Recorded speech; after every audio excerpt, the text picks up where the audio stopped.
बिस्मिल्लाहिर्रहमानिर्रहीम। अस्सलामुअलैकुम दोस्तों, आज की इस वीडियो में हम आपको इद्रिस अलैहिस्सलाम और मौत के फरिश्ते का अजीबो गरीब वाक़या बताएंगे।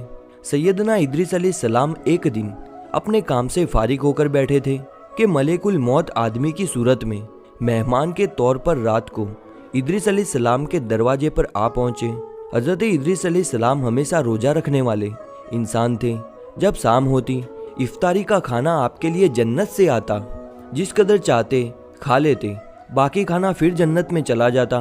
उस दिन का खाना जब आया तो हज़रत इद्रिस अलैहिस्सलाम ने वो खाना उस मुसाफिर को पेश किया, लेकिन मुसाफिर ने कुछ ना खाया और कदम पर कदम रख कर इबादत करता रहा। हज़रत इद्रिस अलैहिस्सलाम उनका ये हाल देखकर बहुत मुतासिर हुए कि ये कौन शख्स है।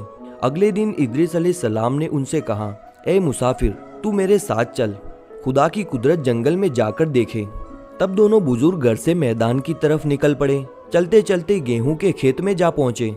मौत के फरिश्ते ने कहा, चंद गोसे गेहूं के लेकर दोनों आते हैं। अजीब बात है, रात को तुमने हलाल खाना ना खाया और अब हराम खाना चाहता है। ये वहां से दोनों बुजुर्ग दूसरे बाग में पहुंचे और वहां भी अंगूर को देखकर इजराइल अलैहिस्सलाम ने खाने का इरादा फरमाया। हजरत इद्रिस अलैहिस्सलाम ने फरमाया कि खैर की मिल्कियत में तसर्रुफ हराम है। फिर जाते जाते बकरी को देखकर हजरत इजराइल अलैहिस्सलाम ने खाने का इरादा किया। हजरत इद्रिस अलैहिस्सलाम ने कहा कि बेगानी की बकरी को ज़बा करके खाना मना है। इस तरह 3 रोज तक दोनों आपस में गुफ्तगू करते रहे। जब हजरत इद्रिस अलैहिस्सलाम को लगा कि ये शख्स इंसान नहीं मालूम होता, ये कौन शख्स है, और फरमाया कि खुदा के वास्ते जाहिर तो कर कि तू कौन है। मुसाफिर ने कहा कि मैं इजराइल अलैहिस्सलाम हूँ। हजरत इद्रिस अलैहिस्सलाम ने फरमाया, सब मखलूकात की जान तुम ही निकालते हो। उन्होंने कहा, हाँ। इद्रिस अलैहिस्सलाम ने फरमाया, तुम शायद मेरी जान कब्ज करने आए हो। नहीं, मैं तो तुम्हारे साथ खुश तभी करने आया हूँ। हजरत इद्रिस अलैहिस्सलाम ने कहा कि 3 दिन से तू मेरे साथ है, क्या इस वक्त भी तुमने किसी की जान कब्ज की है? वो बोले, तमाम रूहों को कब्ज करना मेरे हाथ में ऐसा है जैसे तुम्हारे दोनों हाथ के नीचे रोटी रखी हुई हो, यानी जिसकी मौत का हुक्म मिलता है अल्लाह पाक के हुक्म से। मैं हाथ बढ़ाकर उसकी जान कब्ज कर लेता हूँ और बोला, ए हजरत इद्रिस अलैहिस्सलाम, मैं चाहता हूँ तेरे साथ रिश्तेदारी कायम करूँ। हजरत इद्रिस अलैहिस्सलाम ने फरमाया, मैं तेरे साथ रिश्तेदारी कायम करूँगा। आप मुझको रूह कब्ज करने की करवाहट सिखा दे ताकि मुझे ज़्यादा खौफ हो और इबरत हो, मैं अपने खालिक की और भी ज़्यादा इबादत करूँ। मलेकुल मौत ने कहा कि मैं अल्लाह की खुशी के बगैर किसी की जान कब्ज नहीं कर सकता। तब हजरत इद्रिस अलैहिस्सलाम ने अल्लाह की बारगाह में अर्ज किया और फिर जान कब्ज करने के हुक्म पर जान कब्ज कर ली गई। फिर मौत के फरिश्ते ने खुदा की बारगाह में दुआ मांगी और अल्लाह पाक ने उनको जिंदा कर दिया।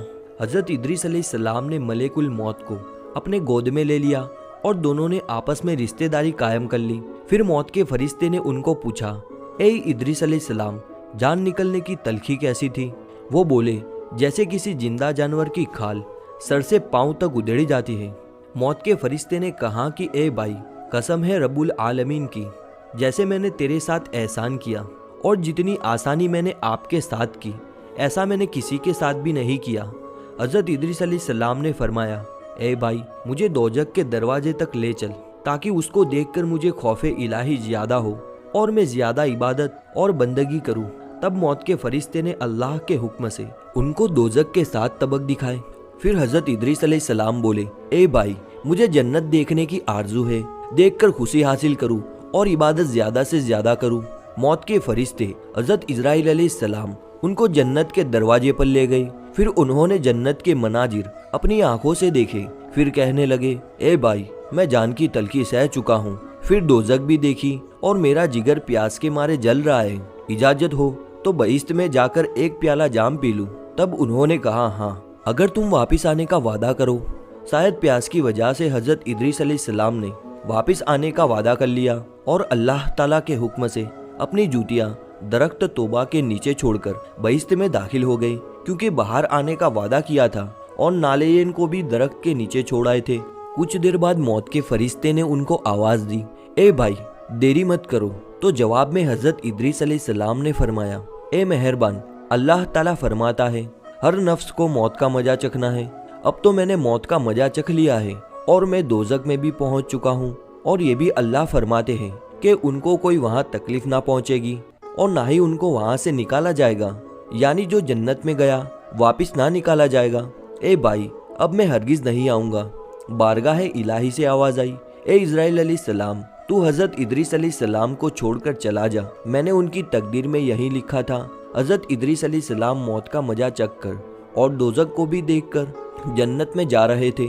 तब हज़रत इज़राइल अलैहिस्सलाम बोले, हर नबी पर जन्नत हराम है कि जब तक के जन्नत में खातिमुल अंबिया हज़रत मोहम्मद मुस्तफ़ा सल्लल्लाहु अलैहि वसल्लम दाखिल ना हो।